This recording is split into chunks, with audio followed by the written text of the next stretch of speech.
네, 구약성경 시편 30편. 네, 오늘은 1절부터 12절 말씀 시편 30편 전체를 같이 살펴볼 텐데요. 먼저 말씀을 우리 함께 읽어보겠습니다. 네, 오랜만에 우리 교독으로 읽어보겠습니다. 제가 먼저 1절 읽겠습니다. 다윗의 시. 여호와여, 내가 주를 높일 것은 주께서 나를 끌어내사 내 원수로 하여금 나로 말미암아 기뻐하지 못하게 하심이니이다.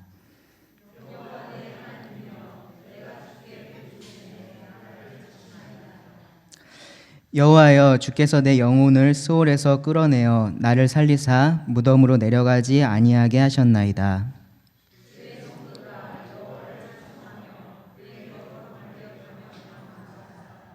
그의 노염은 잠깐이요 그의 은총은 평생이로다.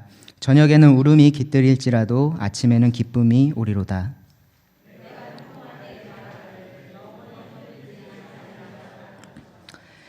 여호와여, 주의 은혜로 나를 산같이 굳게 세우셨더니 주의 얼굴을 가리심에 내가 근심하였나이다.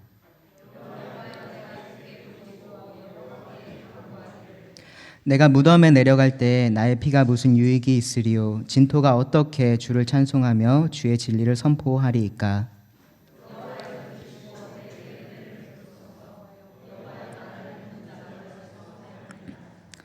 주께서 나의 슬픔이 변하여 내게 춤이 되게 하시며 나의 베옷을 벗기고 기쁨으로 띠우셨나이다.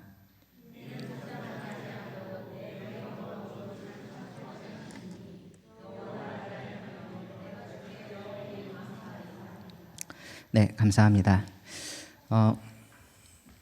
혹시 시편 29편 들었던 거 말씀 기억하시나요? 네, 혹시 제목은 기억이 나십니까? 이 시편 29편 제가 전했던 말씀 제목. 저도 잘 기억이 안 나긴 하는데요. 네, 능력의 하나님께 영광을 이라는 제목으로 제가 말씀을 전했었습니다. 오늘 시편 30편은 비슷한데 조금 다릅니다. 은혜의 하나님께 감사를입니다. 은혜의 하나님께 감사를. 시편 29편에 대해서 이 성경을 연구하는 분들은 시편 29편은 아주 순수한 찬양 시에 가깝다라고 말을 하고요. 그리고 이 시편 30편은 순수한 감사 시에 가깝다라고 말을 합니다. 우리가 찬양과 감사를 이렇게 찬양과 감사는 이렇게 한 쌍처럼 자주 우리가 함께 볼 수 있는 표현들인데 아주 비슷하면서도 약간의 차이가 있습니다. 찬양이나 감사나 다 하나님을 높이고 하나님을 드러내고 하나님께 영광을 돌리는 것, 그러한 것은 동일하지만 그 동기가 되는 것에 약간의 차이가 있는데요. 찬양은 그 하나님의 어떠하심, 그 하나님의 속성이 동기가 돼서 그 하나님을 높이는 것을 찬양이라고 할 수 있고요. 감사는 하나님께서 하시는 일, 특별히 하나님께서 나와 관련해서 하시는 일에 대해서 그것을 기억하고 그것이 동기가 돼서 하나님을 높이는 것을 감사라고 할 수 있습니다. 항상 그렇게 성경에 나올 때마다 구분돼서 사용을 하는 것은 아니고요. 그리고 두 단어가 이렇게 서로 교환해서 사용도 가능하기는 합니다. 그런데 굳이 구분하자면 그러한 구분이 있을 때가 있습니다. 지금 시편 29편을 여러분들 기억해 보시면 시편 29편은 그 하나님의 능력에 대해서, 그 하나님의 강력한 힘에 대해서 하나님을 찬양하는 것을 볼 수 있습니다. 그 하나님의 힘으로 나를 구원하셨다 그런 내용이 전혀 없죠. 그 하나님의 어떠하심, 속성 그 자체가 동기가 돼서 특별히 이 시편 29편 말씀은 거대한 폭풍우를 바라보면서 그런 하나님의 능력을 느끼고 그러면서 하나님을 높였던 그러한 내용을 우리가 지난 시간에 함께 봤었고요. 시편 30편은 그렇다고는 조금 다르게 이 하나님께서 나에게 하신 일과 굉장히 관련이 있습니다. 그래서 이 시편 30편의 말씀을 보시면은 다윗이 자신이 경험한 것을 토대로 그 안에서 자기가 발견한 하나님, 그 하나님께 감사하고 궁극적으로는 하나님을 찬양하는 것을 볼 수 있습니다. 오늘 그 부분에 대해서 이 말씀을 통해서 살펴보기를 원하는데요. 성경을 읽을 때, 우리가 성경을 읽고 혹은 묵상하고 할 때 결론적으로 가장 마지막으로 우리가 원하는 것은 뭘까요? 성경을 우리가 왜 읽냐, 왜 성경을 읽으십니까? 라고 물어보면 뭐라고 대답을 하시나요? 뭐 그냥 교회 다니니까 읽지 뭐 그렇게 얘기할지도 모르겠지만, 근데 성경을 읽는 사실 궁극적인 목적은 어디에 있냐면은 그 이 성경을 주신, 이 말씀을 주신 하나님에 대해서 아는 것, 그것에 우리의 목적이 있습니다. 단지 하나님에 대한 어떠한 지식을 내가 채운다라는 말이 아니고요. 그 하나님이 어떠한 분이신지 알고 어떠한 일을 하시는지 알고 하면서 그 하나님과 나와의 관계가 깊어져 가는 것, 그러한 것을 위해서 우리는 성경을 읽습니다. 그리고 그 과정 속에서 무엇이 있냐 하면 바로 하나님께서 무엇을 원하시는지를 우리가 알고요. 그리고 그 말씀에 우리가 순종하고자 합니다. 그래서 우리가 성경을 읽을 때 항상 여러분들 그 마지막에 무엇을 하십니까? 적용이라는 걸 하죠. 적용. 그 이 안에서 어떠한 원리를 찾아서 이것을 내 삶에 어떻게 적용을 할까? 어떻게 내가 사랑하는 이 하나님 말씀에 따라서 내가 살 수 있을까? 그 부분에 대해서 생각을 합니다. 이 시편 30편의 말씀에서 바로 그 교훈을 찾는 것은 그렇게 어렵지가 않은데요. 왜 그러냐면은 다윗이 4절과 5절에서 아주 분명하게 말을 하고 있기 때문입니다. 4절과 5절을 제외하고 나머지 말씀을 보면요, 다윗이 다 자기 얘기를 합니다. 내가 그러는데요. 4절에 보시면 주의 성도들아라고 하죠. 그렇죠? 그러니까 주의 성도들에게 이 말씀이 주는 분명한 교훈이 있습니다. 그것이 무엇이냐 하면 하나님을 찬송하고 그 하나님을 기억하면서 하나님께 감사하라라는 것입니다. 그리고 그 이유에 대해서 5절에서 말하죠. 그분의 노여움은 잠깐이고 그분의 은혜는 평생이기 때문이다. 이러한 결론적인 교훈을 말하는 근거가 있습니다. 무엇이냐면 바로 다윗이 이 하나님을 경험했던 바로 그 경험입니다. 그래서 그 경험에 대해서 이 4절과 5절을 제외한 나머지 말씀들에서 다윗은 이야기를 하는데요. 그래서 시편 30편은 이렇게 말할 수 있습니다. 다윗의 아주 짧은 간증입니다. 그리고 그 간증 속에 우리들에게 주는 중요한 교훈이 있습니다. 그래서 그 다윗의 간증과 우리가 우리에게 적용할 수 있는 교훈으로 나눠서 이 시편 30편의 말씀을 살펴보기를 원하는데요. 먼저 1절 말씀부터 보시면 이 짧은 간증의 시작을 다윗이 이렇게 합니다. 여호와여, 내가 주를 높일 것은 내가 주를 높이겠습니다. 내가 주님을 높일 것입니다. 라고 다짐하는 것입니다. 하나님이 원래 좀 이렇게 별거 아닌데 다윗이 이렇게 높여준다, 그러한 말은 아니겠죠. 그렇죠? 우리가 잘 알고 있는 것처럼 하나님은 원래 높으신 분이십니다. 사실 우리가 하나님을 높이는 것이 아니라 하나님께서 이 낮은 인간들을 들어서 높이는 일을 하십니다. 그러면은 여기서 다윗이 말하는 내가 하나님을 높이겠습니다라는 것은 무슨 의미일까요? 29편에서 우리가 봤던 것과 동일합니다. 무엇이냐 하면 하나님이 그런 높으신 분이시다라는 것을 인정하는 것입니다. 그리고 그분께 마땅히 돌아가야 할 그 영광을 그분께 돌리는 것, 그것을 말합니다. 다윗이 그동안 자신이 성취한 것, 자기가 가지고 있는 것, 특별히 이 시편을 기록할 때 다윗이 왕이었다면 왕으로서 그가 가지고 있는 모든 영광들, 그 모든 것들이 하나님께로부터 온 것이다 라는 것을 인정하고 그 하나님을 무엇보다 귀하고 영광스러운 존재로서 그 세상 가운데서 선포하는 것, 그것이 다윗이 말하고 있는 내가 주를 높이겠습니다 라는 말입니다. 사실 인간이 아무리 높여도 하나님은 더 높아질 수는 없습니다. 다만 우리들 가운데서 그렇게 높임을 받으시는 겁니다. 그렇게 하는 것을 우리가 예배라고도 하고요, 찬양한다, 찬송한다라고도 하고요, 감사한다라고도 합니다. 조금씩 강조하는 것이 다르긴 하지만 하나님을 높인다라는 측면에서 비슷한 표현들입니다. 그렇게 보시면요, 이 시편 30편은요 1절에서 여호와여 내가 주를 높이겠습니다 라고 시작해서 어떻게 끝나냐 하면 12절에서 여호와 나의 하나님이여 내가 주께 영원히 감사하리이다. 그러니까 처음과 끝이 동일합니다. 하나님을 높이겠다, 하나님을 예배하겠다, 그 하나님께 감사하겠다, 동일한 표현으로 이 시편이 시작하고 끝난다라는 것을 생각해 볼 수 있습니다.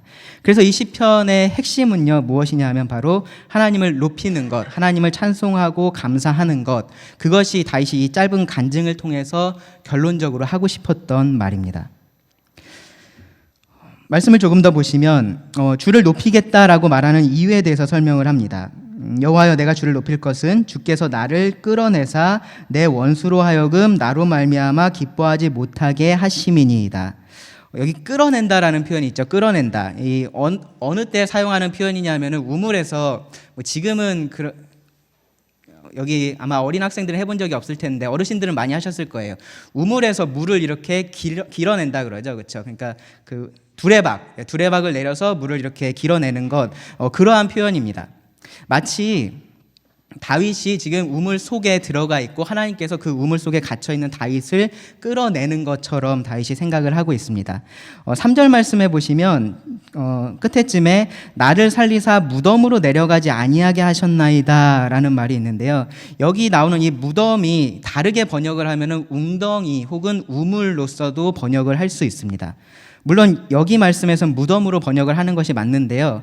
다윗이 지금 머릿속에 가지고 있는 그림이 지금 그런 그림인 것입니다. 어떤 이런 죽음이라는 우물 속에 자기가 이렇게 갇혀 있어서 헤어나올 수 없을 그때에 하나님께서 다윗을 밖에서 끌어내신 것, 그렇기 때문에 내가 하나님을 높여야 한다라고 말을 하는 것입니다. 하나님께서 다윗을 끌어내셔서 원수들이 기뻐하지 못하게 하셨습니다.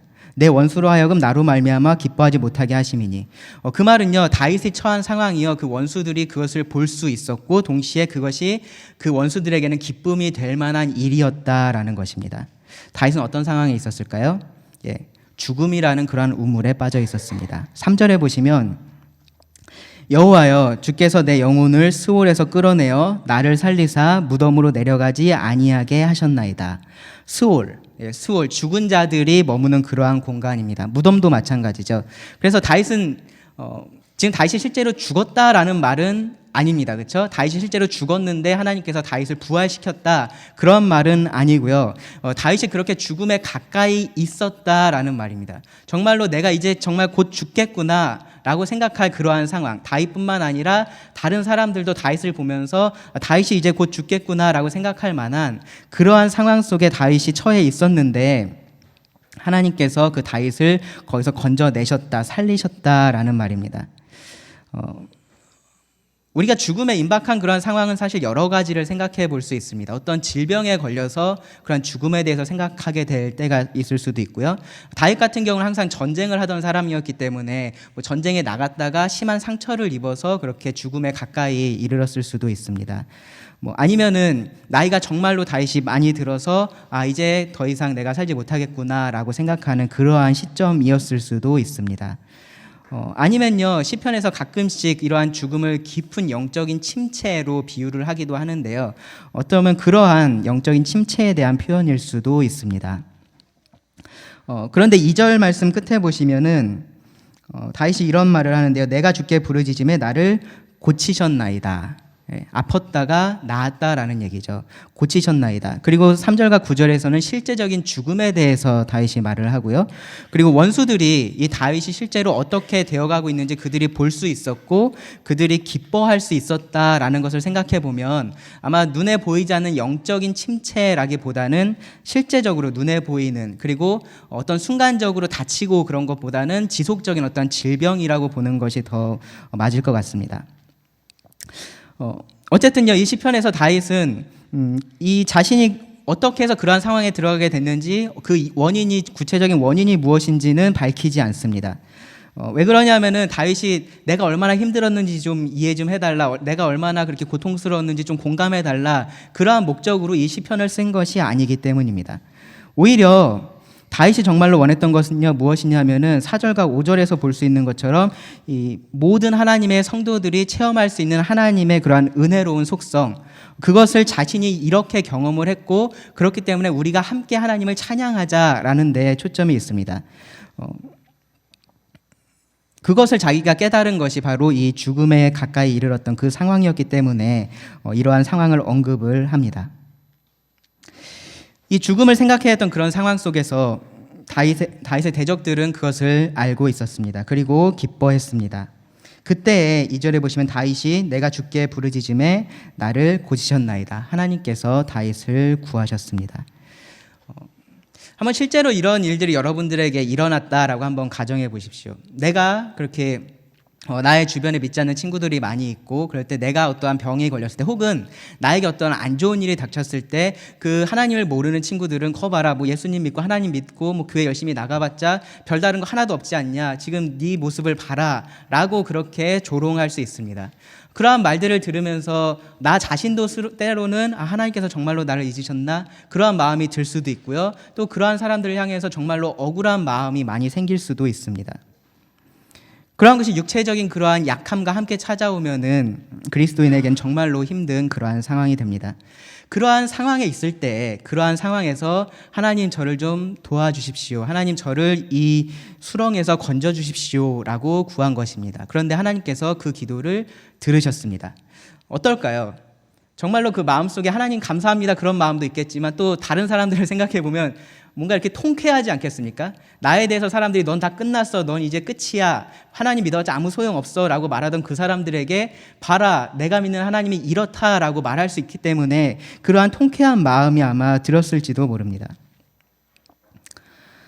하나님께서 우리 삶에 개입하셨을 때 그러한 일들이 일어납니다. 하나님께서 다윗의 삶에 개입하셨을 때 다윗에게 그러한 놀라운 승리가 일어났습니다. 그리고 다윗은 보란듯이 일어나서 하나님을 높입니다. 이것이 다윗의 짧은 간증인데요. 이제 6절부터 보시면 조금 더 다윗이 어떻게 이러한 상황이 진행됐는지에 대해서 설명을 합니다. 6절에 보시면 내가 형통할 때라고 말하죠. 내가 형통할 때. 이런 일이 있기 전에 다윗은 형통했습니다. 무언가 다 잘 되어가고 있었습니다. 그랬을 때 다윗의 마음이 높아졌습니다. 내가 형통할 때에 말하기를 영원히 흔들리지 아니하리라 하였도다. 영원히 흔들리지 아니하겠다라는 말은 사실 의인도 할 수 있고 악인도 할 수 있는 말입니다. 지금까지 우리가 쭉 공부해왔던 시편을 봐도요, 의인도 이런 말을 했었고요, 악인도 이런 말을 했었습니다. 그런데 악인은 언제 이런 말을 했는지 아십니까? 그들이 잘 될 때, 그들이 형통할 때 이런 얘기를 했고요. 의인은 언제 이런 얘기를 했을까요? 그들이 오히려 어려움 가운데 있고 힘든 상황 속에 있을 때 이런 말을 했습니다. 그런 어려움 가운데 있을 때 내가 지금 비록 이렇지만 내가 믿고 있는 그 하나님은 절대로 흔들리지 않고 신실하신 분이시기 때문에 나도 흔들리지 않겠다라는 고백을 의인들이 했었습니다. 그런데 다윗은요, 여기 보시면은 내가 형통할 때 말하기를 영원히 흔들리지 아니하리라 하였도다. 다윗은 마치 악인처럼, 마치 하나님을 모르는 사람처럼 이렇게 고백을 했던 것입니다. 그 마음이 교만해져서, 그가 형통할 때 그 마음이 교만해져서 자신이 확신할 수 없는 것을 확신하고 장담하고 있습니다. 이것은 분명히 어리석은 사람이 했던 일입니다. 시편 10편에 보시면 6절에 이렇게 말을 합니다. 그의 마음에 이르기를, 어리석은 자, 하나님을 모르는 자입니다. 그의 마음에 이르기를 나는 흔들리지 아니하며 대대로 환난을 당하지 아니하리라. 다윗은 마치 하나님이 없다라고 말하는 그런 사람과 같은 말을 한 것입니다. 7절에서 이 다윗이 고백한 것처럼 다윗이 이렇게 형통하고 흔들리지 않을 수 있었던 것은 하나님께서 그에게 은혜를 베푸셨기 때문입니다. 7절에 보시면 여호와여 주의 은혜로 나를 산같이 굳게 세우셨더니, 이것은 다윗이 그 상황에서 나와서, 그 상황에서 빠져나와서 지금 이 시편을 기록하면서 되돌아보니까 자신이 그렇게 했던 것은 하나님께서 그렇게 하셨던 거구나라는 것을 깨달은 것입니다. 은혜로 우리의 삶이 형통할 때, 은혜로 이 다윗의 삶이 형통할 때 다윗은 그것을 마치 당연한 것으로 생각을 했습니다. 마치 하나님께서 자신에게 계속해서 그러한 은혜를 부어주실 것처럼, 그러한 복을 내려주실 것처럼 생각하고 있었습니다. 그러한 어리석음을 범했을 때 하나님께서 다윗에게서 은혜를 거두셨습니다. 7절 하반절에 보시면요, 주의 얼굴을 가리심에 내가 근심하였나이다. 얼굴을 가렸다라는 표현 이제 좀 익숙해지시죠? 하나님께서 얼굴을 보여주시고 얼굴을 향하시고 하는 것은 하나님께서 그 은혜를 베푸신다라는 말입니다. 반대로 그 얼굴을 가린다는 것은 어떤 의미입니까? 하나님께서 그 은혜를 베풀지 않는다, 은혜를 거두신다라는 말입니다. 모든 것이 다 잘 되어가고 정말로 이제 앞으로도 아무런 문제가 없을 것 같을 그때에 모든 것은, 다른 것들은 그대로 있었습니다. 그런데 무엇이 달라졌습니까? 하나님께서 그 얼굴을 다윗에게서 돌리셨습니다. 그리고 그때에 다윗은 근심하게 됐습니다. 그냥 이제 어떡하지 그냥 그런 걱정을 했다는 것이 아니고요. 정말로 두려워서 떨게 됐다라는 말입니다. 여기 시편에서 볼 수 있는 것처럼 다윗은 이제 곧 내가 죽겠구나라고 생각할 수밖에 없는 그러한 상황에 놓이게 됐습니다. 부자는 망해도 3년을 간다고 하죠. 그렇죠? 정말로 그런가요? 예. 부자는 망해도 3년을 간다라고 죄송해요. 3대는 간다라고 얘기하죠. 근데 하나님께서 정말로 그 복을 거두시기로 작정하시면 사실은 그 분은 자꾸 3년이라 그러네요. 예, 3대가 아니라 3년 혹은 3일, 3시간 안에도 끝날 수 있습니다. 성경에 그런 예는 얼마든지 있습니다. 여러분 느부갓네살 왕을 기억하십니까? 예, 느부갓네살 왕이 그 왕국이 번창하고 강성해지고 할 때에 누구를 높였습니까? 자신을 높였습니다. 이것을 봐라. 내가 이루어 놓은 이것을 봐라. 그때 하나님께서 어떻게 하셨습니까? 그 느부갓네살 왕을 들의 짐승처럼 살아가게 만드셨습니다. 하만이라는 사람이 있었죠. 예, 정말로 교만했었던 그 하만이라는 사람이 있었습니다. 왕이 높일 사람이 나밖에 누가 있냐라고 말하던 그런 사람이었습니다. 그가 그렇게 교만해졌을 때 하나님께서 어떻게 하셨습니까? 그가 모르드게를 달려고 만들었던 그 장대에 자신이 달려서 죽게 되었습니다. 신약으로 오면요, 헤롯이라는 왕이 있었습니다. 예, 헤롯이 말을 정말로 잘했나 보죠. 예, 혹은 사람들이 헤롯에게 뭔가 잘 보이고 싶었나 보죠. 헤롯이 하나님께 돌아갈 영광을 자신이 취했을 때 하나님께서 어떻게 하셨습니까? 헤롯을 쳐서 바로 그 자리에서 쳐서 죽게 하셨습니다. 하나님께서 그 얼굴을 돌리시고 그 복을 거두시기로 작정하시면 우리가 처한 그 상황은요, 순식간에 정말로 눈 깜짝할 사이에 변할 수 있습니다. 하나님께서 그 얼굴을 다윗에게서 가리었을 때 다윗은 그제서야 깨닫게 되었습니다. 자신의 그 형통함이 자기가 이루어낸 것이 아니라 하나님의 은혜로서 된 것이다. 그것을 깨닫게 되었습니다. 그래서 다윗이 이제 하나님께로 돌이킵니다. 8절에 보시면 여호와여 내가 주께 부르짖고 여호와께 간구하기를. 그렇게 어려운 상황에 있을 때 다윗은 다시 하나님을 바라봤습니다. 그리고 그 하나님께 구합니다. 그 기도의 내용이 9절에 나오는데요. 내가 무덤에 내려갈 때 또다시 그런 죽음에 대한 언급이 있죠. 내가 무덤에 내려갈 때 나의 피가 무슨 유익이 있으리요. 진토가 어떻게 주를 찬송하며 주의 진리를 선포하리이까. 전 가끔 이 구약 성도들의 이런 기도를 보면요, 하나님께 무언가를 구하는 기도를 보면은 어떻게 하나님에게 이렇게 구할 수 있을까라는 생각을 할 때가 있습니다. 하나님하고 어떤 이렇게 논리적으로 이렇게 싸우는 것 같은 그러한 느낌을 받을 때가 있는데요. 아브라함이 소돔을 위해서 하나님께 중보의 기도를 했었습니다. 그때 아브라함이 어떻게 기도를 했냐 하면요, 창세기 18장 25절에 보시면 이렇게 기도했습니다. 주께서 이같이 하사, 그러니까 그 소돔을 그냥 멸망시키는 것을 말합니다. 주께서 이같이 하사 의인을 악인과 함께 죽으심은 부당하오며 의인과 악인을 같이 하심도 부당하니이다. 세상을 심판하시는 이가 정의를 행하실 것이 아니니까. 하나님께서 만약에 그냥 이 소돔성을 심판하시면 그 가운데 의인도 있고 악인도 있는데 어떻게 하나님, 공의로우신 하나님이 그렇게 할 수 있습니까? 라고 묻는 것입니다. 당돌하죠. 그렇죠? 모세의 기도를 봐도 그렇습니다. 그 이스라엘 백성들이 금송아지 때문에 그 범죄했을 때 그때 하나님께 뭐라고 모세가 중보의 기도를 했었냐면은 하나님께서 이 이스라엘 백성의 죄를 용서하시든지 아니면 내 이름을 하나님의 그 책에서 지워달라라고 기도를 합니다. 하나님께서 한번 기록한 그 사람의 이름을 지우시나요? 그러지 않죠. 그러니까 그것을 가지고 기도를 하는 것입니다. 그리고 하나님께서 그들을 이제 가나안 땅으로 보내시면서 너네만 가라, 나는 같이 가지 않겠다라고 말씀을 하시죠.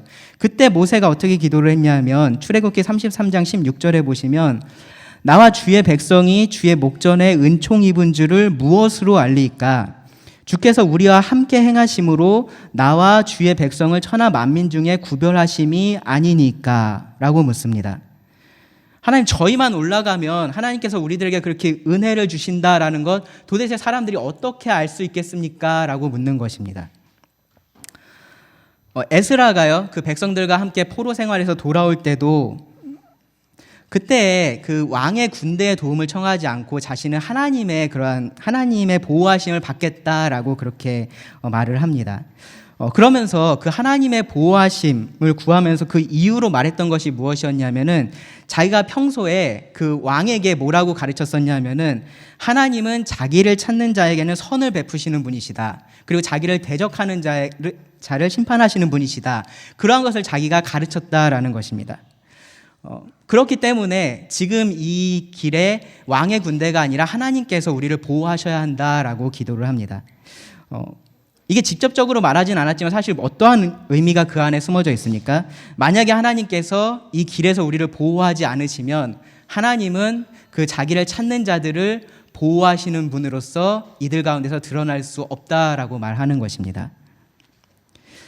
어떻게 보면요, 굉장히 당돌해 보이고 어떻게 저런 기도를 할 수 있을까 싶은 기도들을 이들이 합니다. 그런데요, 가만히 생각해 보면 이 기도의 바탕에 무엇이 있냐 하면요, 바로 그 하나님이 어떤 분이신지 그 하나님에 대한 이해가 그 바탕에 있습니다. 하나님이 공의로우신 분이시기 때문에, 하나님이 은혜를 베푸시는 분이시기 때문에 하나님께서 이렇게 하시는 것이 맞습니다라고 그렇게 말하는 것입니다. 그냥 떼쓰듯이 하나님 그냥 이렇게 해주세요, 저는 이렇게 해줬으면 좋겠어요, 그렇게 하는 것이 아니라 하나님의 입장에서 하나님의 속성을 가지고 구하는 것입니다.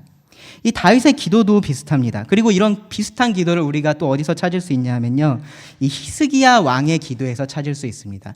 히스기야 왕이 죽게 되었을 때 그때의 히스기야가 기도했던 기도도 이렇습니다. 이사야 38장 18절 19절에 나오는데요, 굉장히 다윗의 기도와 비슷합니다. 스올이 주께 감사하지 못하며 사망이 주를 찬양하지 못하며 구덩이에 들어간 자가 주의 신실을 바라지 못하되 오직 산자 곧 산자는 오늘 내가 한 것 같이 주께 감사하며 주의 신실을 아버지가 그의 자녀에게 알게 하리이다. 내가 살아있어야 다른 사람들에게 이 하나님의 신실하심을 전할 거 아니냐, 그런 말입니다. 여기 다윗의 기도도 굉장히 비슷합니다. 하나님, 저는 아직 이 땅에서 할 일이 남았습니다. 아직 이 땅에서 주님을 찬송해야 하고요. 그리고 그 주의, 여기 보시면 진리를 선포한다라고 말하죠. 이 진리가 이제 다르게 번역하면 주의 신실하심입니다. 신실하심. 주의 신실하심을 제가 선포해야 합니다라고 말합니다. 만약에 다윗이 여기서 죽게 되면은 그 원수들이 생각할 때 어떻습니까? 아, 하나님 신실하지 않네, 뭐 지킨다고 하더니 지키지 않네라고 생각하게 된다는 거죠. 그러니까 하나님께서 저를 구해 주셔야 합니다라고 그렇게 말합니다.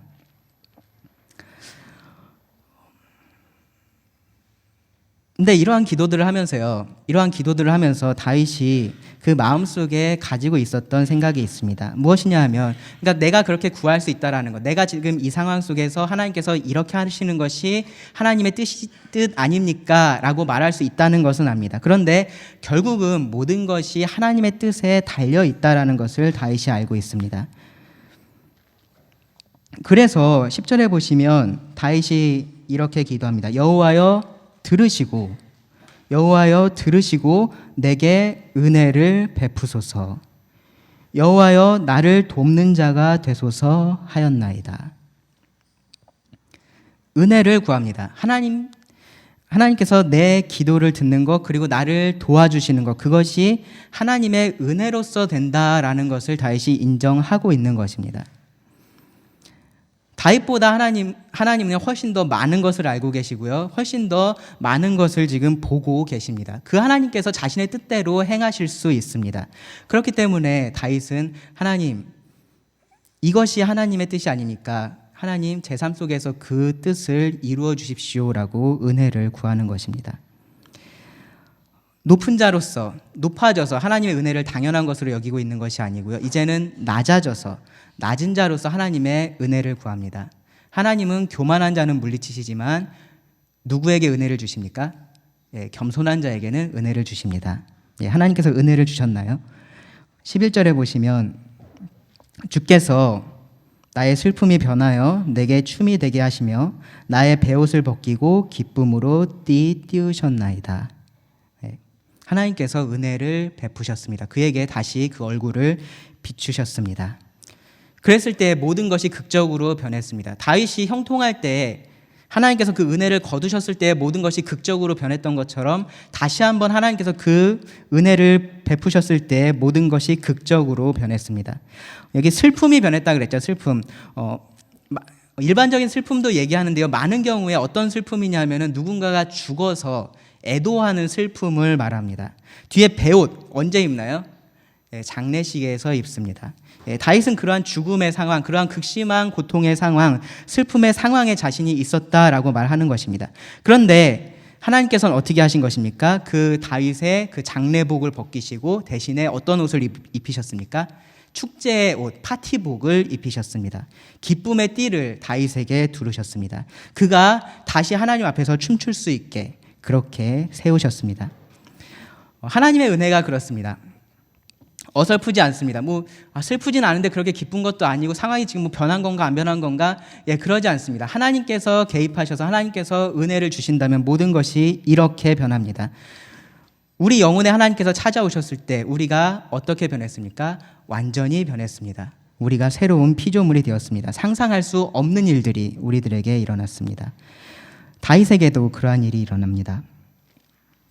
그리고 하나님께서 주시는 이러한 은혜의 목적이 있습니다. 12절 말씀해 보시면 이는 잠잠하지 아니하고 내 영광으로 주를 찬송하게 하심이니.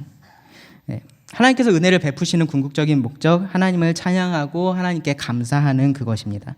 근데 여기 다윗의 표현을 보시면요, 잠잠하지 않는다라고 말합니다. 잠잠하지 않는다.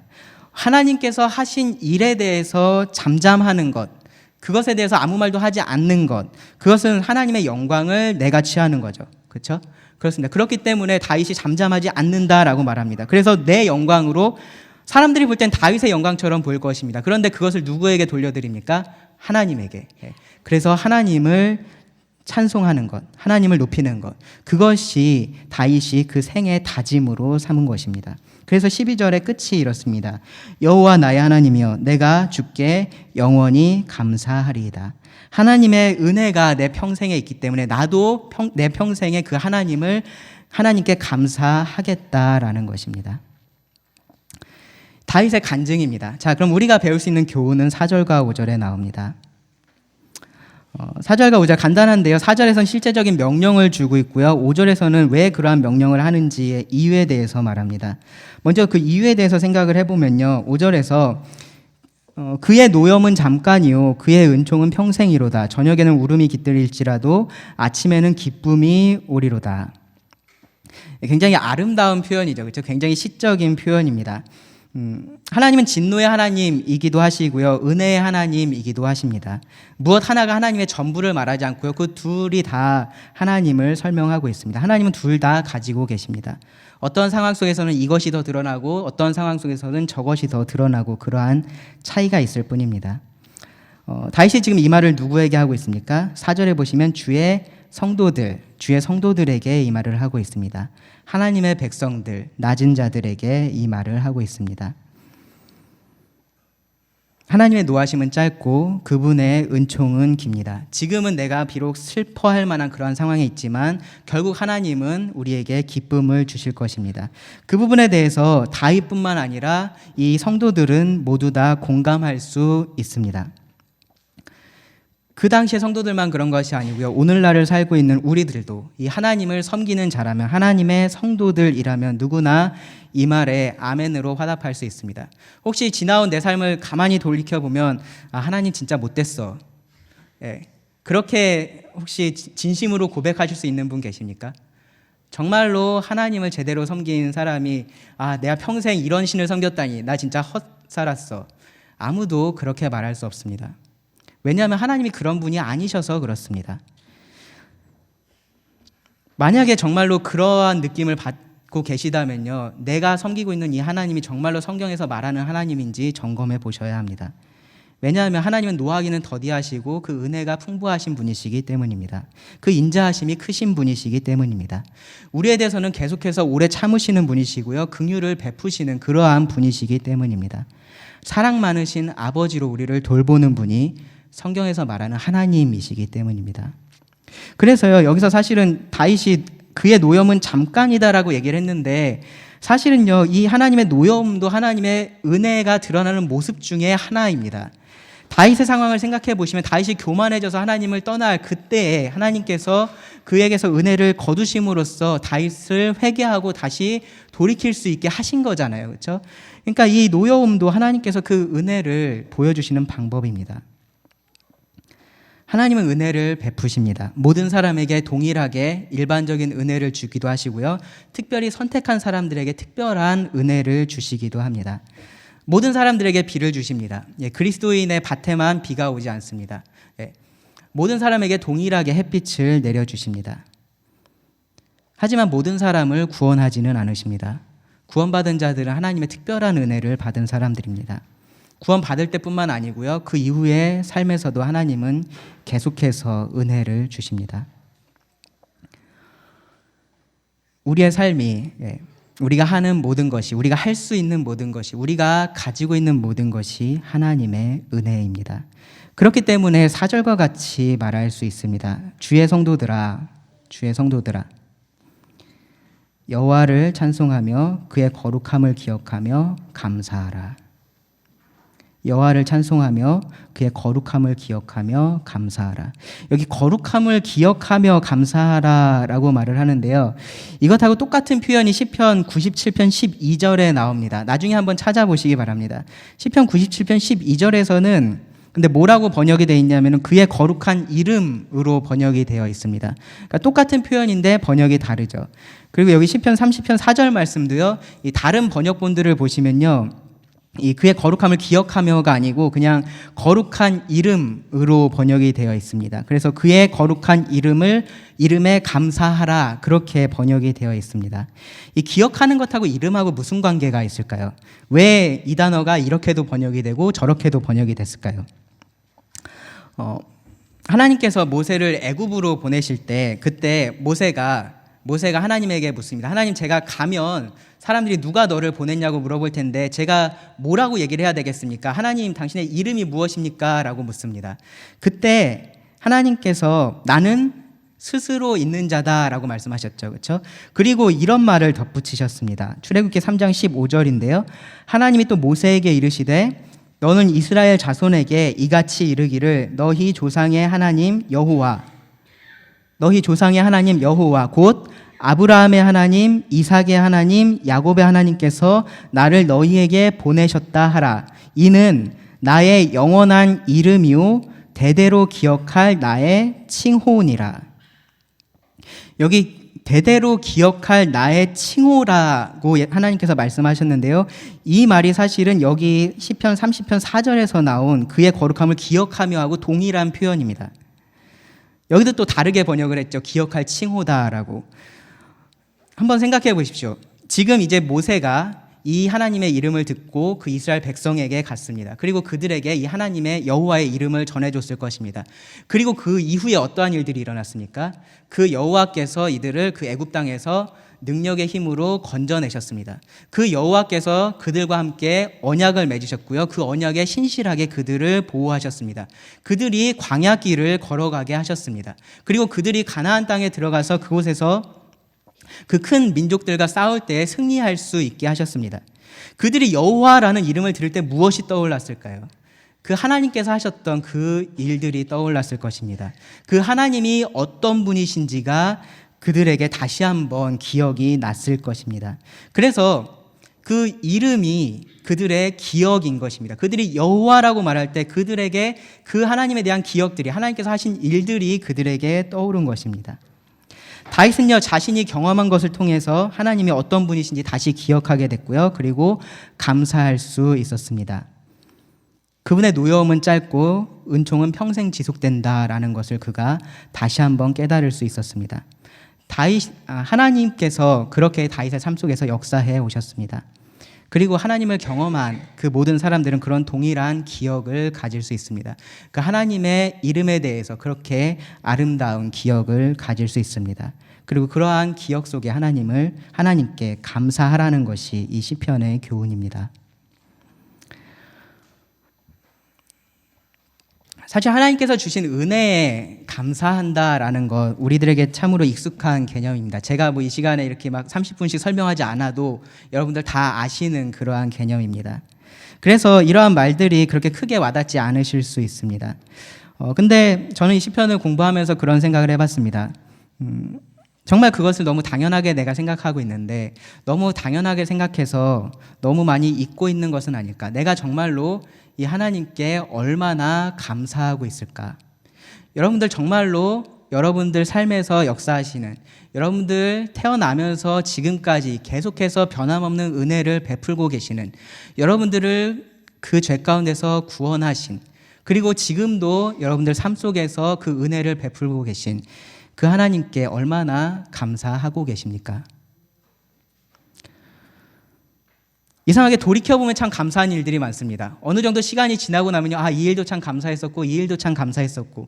그런데 이상하게 그 상황 속에 있을 때는 우리가 그 하나님에 대한 감사를 잊어버리고 살 때가 많은 것 같습니다. 그래서 저는요, 오늘 이 말씀을 통해서 두 가지만 말씀을 마지막으로 드리기를 원합니다. 첫 번째로, 하나님의 은혜를 우리가 기억하기 위해 노력했으면 좋겠습니다. 하나님께서 정말로 어떠한 은혜를 나에게 주셨는지 계속해서 기억했으면 좋겠습니다. 하나님이 어떤 분이신지, 어떠한 일을 하시는지 이 말씀을 통해서 그것을 기억하고요. 우리가 드리는 찬양 속에서 그 하나님을 기억하고요. 우리가 나누는 교제 속에서 그 하나님을 계속해서, 그 은혜를 계속해서 기억하시기 바랍니다. 두 번째로요, 우리가 감사해야 한다라는 것을 기억하시기 바랍니다. 감사라는 것은 그냥 해도 그만 안 해도 그만이 아니라 정말로 우리는 감사해야 합니다. 하나님께서 은혜를 베푸시는 그 목적이 우리가 감사하게, 우리가 잠잠하지 않고 감사하게 하시려고 그렇게 하십니다. 잠잠하는 것은 그 하나님의 영광을 내가 가로채는 것입니다. 그래서요, 로마서 1장에 보시면 다윗이 믿지 않는 자의 특징에 대해서 말할 때 이렇게 말합니다. 하나님을 알되 하나님을 영화롭게도 아니하고 하나님께 감사하지도 않는다. 감사하지 않는 것 누구의 특징입니까? 하나님을 모르는 사람들의 특징입니다. 하나님을 아는 사람들은요, 감사하는 것이 당연합니다. 그것이 우리가 구원받은 목적입니다. 하루하루를 우리가 살아갈 때 작은 일, 큰 일, 어쩌면 우리가 정말로 감사한 것은 우리가 매주 만찬 예배를 통해서 우리 주님을 기억하고 그 하나님을 기억하고 우리의 구원에 대해서 감사할 수 있습니다. 그런데 그때만 우리가 하나님께 감사해야 할 것이 아닙니다. 매일매일 이 하나님을 기억하고 이 하나님께 감사할 수 있는 우리들이 되었으면 좋겠습니다. 기도하시고 말씀을 드리겠습니다. 하나님 정말로 감사드립니다. 다윗의 삶 속에서 그렇게 계속해서 은혜를 베푸셨고 다윗이 또 그가 교만하셨을 때 또 그를 다시금 하나님께로 돌이킬 수 있는 그런 은혜를 베푸셨던 모습을 또 이 시편의 말씀을 통해서 저희가 배웠습니다. 하나님께서 여전히 우리 삶 속에서도 그러한 은혜를 베풀고 계심에 감사를 드립니다. 우리를 구원하신 그 놀라운 은혜뿐만 아니라 여전히 우리가 그 주님의 모습을 닮아갈 수 있는 은혜를 주시고 여전히 우리가 살아가는 데 힘을 주시고 우리를 돌보고 계심에 감사를 드립니다. 주님, 그 하나님을 잊는 자들이 되지 않게 하여 주십시오. 저희가 그 하나님을 언제나 기억하며 하나님을 바라보고 그 하나님께 감사하는 자들이 되게 하여 주십시오. 저희가 부족하지만 언제나 하나님께 더 감사하고 하나님을 높이길 원합니다. 우리 삶을 통해서 높임을 받으시옵소서. 들은 말씀 주님께 의지하오며 예수님의 이름으로 기도드립니다.